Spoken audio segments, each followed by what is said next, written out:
তুমিও কি ক্লাসে টপার হতে চাও? তাহলে এই ভিডিওটি একদমই মিস করবে না, কারণ আজকে আমি শেয়ার করব এমন কয়েকটা বিষয় যেগুলো আমি নিজে ফলো করি অ্যান্ড বরাবরই ফার্স্ট হয়ে আসতেছি। শুরু করা যাক। নাম্বার 1, পড়ার সময়। তোমাকে অবশ্যই পড়ার আগে ঠিক করতে হবে তুমি কোন সময় পড়বে। আমি প্রিফার করি এমন সময় তুমি পড়তে বসো যখন তোমার কোনো কাজ থাকে না। ফর এক্সাম্পল, আমার ক্ষেত্রে আমি সন্ধ্যার পর 7টা থেকে 9টা পর্যন্ত ফ্রি থাকি অ্যান্ড তারপরে 11টা থেকে 1টা পর্যন্ত। এই সময় আমার কোনো কাজ থাকে না, ফলে আমি আমার পুরো মনোযোগটা পড়ার উপরে দিতে পারি।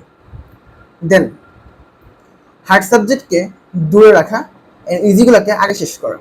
অনেক সময় আমাদের হোমওয়ার্কের ক্ষেত্রে দেখা যায় যে কিছু সাবজেক্ট আমার অনেক হার্ড হয় অ্যান্ড সেগুলো পড়তেও সময় লাগে, অ্যান্ড অনেকগুলো দেখা যায় যে সেগুলো খুব ইজি।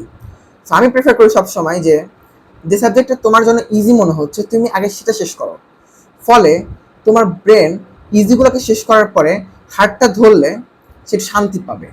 আমি যেটা মনে করি, কেননা যদি তুমি হার্ডটা প্রথমেই ধরো তাহলে তোমার ব্রেন ডেড সিতে লাফালাফি শুরু করে দিবে অ্যান্ড যেগুলো তুমি পারো সেগুলো তুমি পরে কমপ্লিট করতে পারবে না। দেন যে সকল বিষয়গুলো তোমাকে অ্যাট্রাক্ট করে সেগুলোকে পড়ার সময় দূরে রাখো। ফর এক্সাম্পল, এটা ফোন হতে পারে, অনেকের রুবিক্স কিউব পছন্দ, রুবিক্স কিউব হতে পারে, PC, laptop and so on things, অর্থাৎ যেগুলো তোমাকে অ্যাট্রাক্ট করে সেগুলো সব বিষয়। দেন সব বই না পড়ে অল্প অল্প করে পড়া। আমরা যারা অনেক সময় মনে করি যে একটা কামব্যাক দিয়ে দিব, একদিনে সব শেষ করবো, এটা কখনোই সম্ভব না। আমাদের হচ্ছে একটা রুটিন বানানো অ্যান্ড প্রতিদিন অল্প অল্প করে শেষ করা।